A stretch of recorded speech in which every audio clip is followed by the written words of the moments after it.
Sveiki visi, su jumis ir vėl aš Austėja iš Cubals ir sveiki atvykę į naują tech naujienų epizodą. Sveiki atvykę į mano vilą Ispanijoje.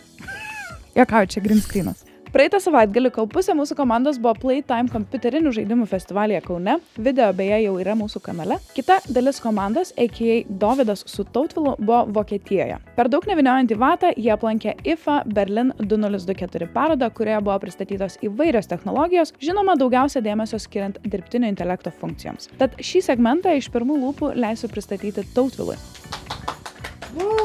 Dalyvavom IFA Berlyną 2024, buvo 100 metų jubiliejus. Paroda vyko rugsėjo 6-10 dienomis. Jos dydis prilygo net 4 akropoliam kartu sudėjus. Tūkstančiai žmonių, milžiniškos erdvės ir daug įmonių norinčius pristatyti savo produktus. Samsungas iš vis turėjo net savo atskirą pastatą, tik tai Samsungo dalykams sudėta. Ir daugelį kitų kompanijų, tokių kaip LG, IAG. Visą video pamatysite šios savaitės pabaigoje arba kitos savaitės pradžioj. Ir ką, grįžtam prie kitų naujienų. Aš grįžau. Ačiū Tautvilui už trumpą pristatymą apie jų išvyką Berlyne, o dabar skubam aptarti likusias naujienas. Tik prieš porą dienų pagaliau vyko Apple naujų produktų pristatymas, kuriame buvo atskleisti svarbiausi patobulinimai ir dizaino atnaujinimai naujose iPhone 16 serijos telefonuose, Apple Watch Series 10 laikrodžiuose ir AirPods ausinėse. Tad apie viską palaipsniui. iPhone 16 Pro turės didesnį 6,3 colio ekraną, o Pro Max bus net 6,9 colio ekranas. Plonesnis rėmas ir visiškai naujas A18 Pro lustas užtikrinantis iki 20% didesnį našumą. Itin didelis dėmesys buvo skirtas baterijos atnaujinimui ir jos veikimo laiko prailginimui. Gal pagaliau nereikės krauti 2 kartus į dieną. Lyginant su iPhone 15 modeliais, baterija turi veikti net iki 4 valandų ilgiau su tokiu pačiu apkrovos kiekiu. Apple pristatė naują fotoaparato valdymo funkciją su šone esančiu mygtuku, kas yra labai patogu, ypač telefoną laikant horizontaliai. Daugiau nebereikės vaikščioti į nustatymus per visą ekraną. Pro modelių pagrindinė kamera bus net 48 megapikselių ir užtikrins geresnę raišką esant prastam apšvietimui, o 5 kartus optiškai priartinanti kamera suteikia dar geresnes teleobjektyvo galimybės. iPhone 16 bus galima įsigyti įvairių spalvų – šviesiai mėlyną, mėtų žalią,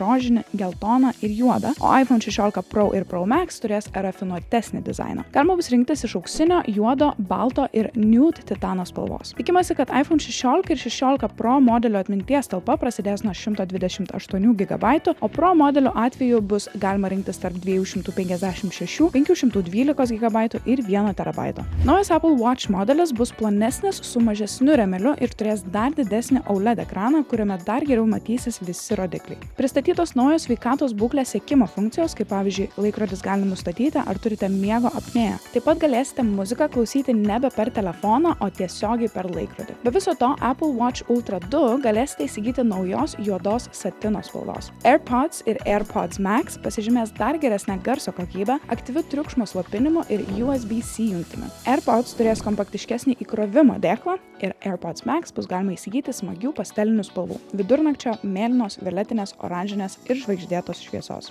Dar ką girdėjau apie AirPodsus, kad jie dabar veiks kaip kokliarinis implantas žmonėms su klausos sutrikimais ir jie galės pasidaryti pradžiai tokią kaip diagnostiką, susijungę AirPodsus su savo galva realiai ir jiems veiks kaip klausos aparatas, kas yra visai neblogas pažengimas. Na ir viskas aišku bus apjungta su iOS 18 naujomis dirbtinio intelekto funkcijomis ir Apple Intelligence bei patobulintas Siri. Išankstiniai iPhone 16 modelių užsakymai prasideda rugsėjo 13, o visų produktų pristatymas į parduotuves numatytas rugsėjo 20, kas yra jau už savaitės realiai. O dabar puikios naujienos konsolių gerbėjams ir tiems, kas jau planuojat kalėdinės dovanas. Sony oficialiai paskelbė apie naują PS5 Pro išleidimą, kuris bus oficialiai pristatytas jau lapkričio 7 dieną. Atnaujintoje konsolėje, lyginant su originaliu PS5, įdiegta nemažai patobulinimų, pradedant net 67% didesniu procesoriumi, kuris užtikrina maždaug 45% didesnį atvaizdavimo našumą. PS5 Pro taip pat įdiegta PlayStation Spectral Super Resolution arba PSSR, nauja dirbtinio intelekto valdoma didinimo technologija, kuri pagerina vaizdo kokybę išlaikant aukštą kadrų dažnį, panašiai kaip Nvidia DLSS. Konsolė taip pat turės pažangias spindulių sekimo galimybės, todėl ji taps puikiu pasirinkimu net ir aukščiausios klasės 4K ir 8K žaidimams.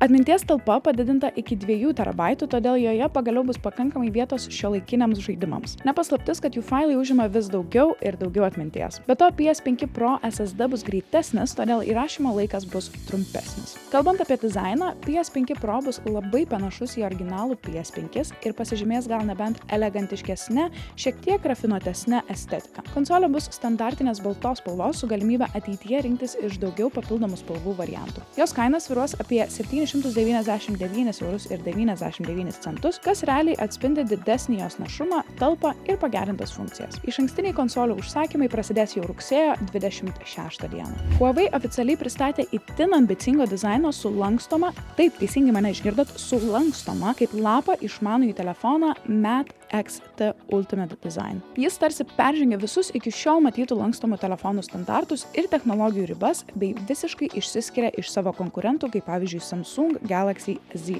Fold serijos. Mate XT turi net 8 colių OLED ekraną, kurį galima sulankstyti dviem skirtingomis kryptimis, taip užtikrinant unikalų universalumą. Jį galima naudoti kaip standartinį telefoną, planšetinį kompiuterį ar paversti į mini monitorių, kuriame galima atsidaryti daugiau nei vieną failą. Tokia dizaino idėja buvo pasirinkta tam, kad būtų pašalinti kai kurie kitų sulankstomų prietaisų trūkumai, pavyzdžiui, poreikis naudoti kelis ekranus ar prietaisus skirtingoms užduotims atlikti. Pasirodo, viską galima atlikti tiesiog su Mate XT. Telefone naudojami Kirin 9000 serijos lustai, garantuojama aukščiausios kokybės surinkimo kokybė ir tikros odos nugarėlė. Nepaisant pažangiausio formos veiksnio, Mate XT sukėlė aršias diskusijas internete dėl savo stulbinančios kainos. Teigiama, kad jis sieks 2300 €. Mano mašina tiek kainuoja. Anyway. Tačiau metu jis yra vienas brangiausių sulankstomų telefonų rinkoje. Šį prietaisą Huawei pozicionavo kaip prabangų ir skirtą tiems, kurie ieško išskirtinio stiliaus ir našumo. Tačiau nors ir atsižvelgiant į novatorišką dizainą, pernelyg didelė jo kaina gali tikrai sumažinti jo patrauklumą rinkoje. Nežinau kaip jūs, aš gal tiesiog tiek pinigų neturiu. Tai tiek tų naujienų šios dienos Tech naujienų epizode. Labai ačiū, kad mane ir vėl žiūrėjot. Nepamirškit prisijungti prie mūsų Discord kanalą ir atsiųsti ten savo setupus, taip pat peržiūrėti mūsų kitus video kanale ir susitiksim jau greit. Ate! Ir pasiekit mus Instagrame. Goddamn!